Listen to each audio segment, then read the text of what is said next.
Of course, we talk endlessly about levelling up, but it would appear that at the moment London is levelling down. Yeah, I mean, you make a really good point there. I mean, everybody in the UK deserves, world-class public transport services, and I think that's what, we're aiming for here. And of course, it's not just Londoners who rely on the public transport system to get to work, school, education, but it's people outside of London as well. London's a huge transport hub.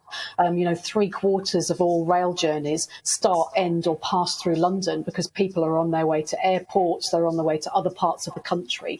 So everybody needs a thriving public transport system. And of course, London's economy contributes to vital services in the rest of the country. London contributes over 30 billion to the Treasury for services in other parts of the country, including public transport services. And so London needs a really good public transport system to fuel its economy, to actually contribute to other parts of Great Britain as well. Can the rest of the network actually cope if that line was out of action?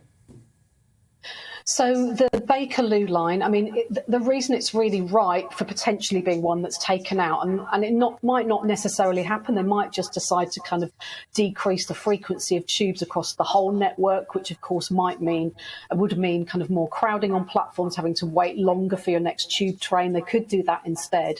But the reason why the Bakerloo line is particularly vulnerable is because it's got these really antique train carriages that need replacing. We've all been on them. They're beautiful, but they're really, really old. And so to keep that line running, they're going to need to replace those train carriages soon anyway. And there is an overground train line that shadows some of the Bakerloo line. But obviously, can that overground line, take both its rail passengers and all the tube passengers who've been displaced? I'm not sure that it can. So it would have a massive impact on people using that tube line. So I really hope it doesn't come to that. Emma, we're talking about raw politics here. In fact, we're talking about raw personalities. This is the TfL. They've received 3 government bailouts worth, £4 billion since May last year. And you've got Boris Johnson and Sadiq Khan at each other's throats. And they're using the London commuters in this battle.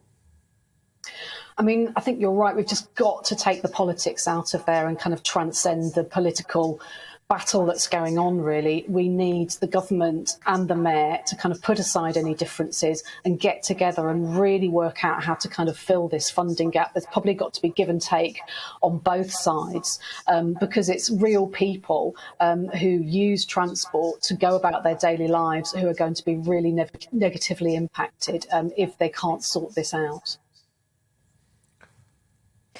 Yeah, it's a real headache for people who travel. I appreciate people living in other parts of the country would wish they had a similar type of public transport system before we start complaining about this one. The reality is, it may be that working from home becomes a significant shift. Can the London Underground actually afford to operate long term if we don't all get back to commuting every day?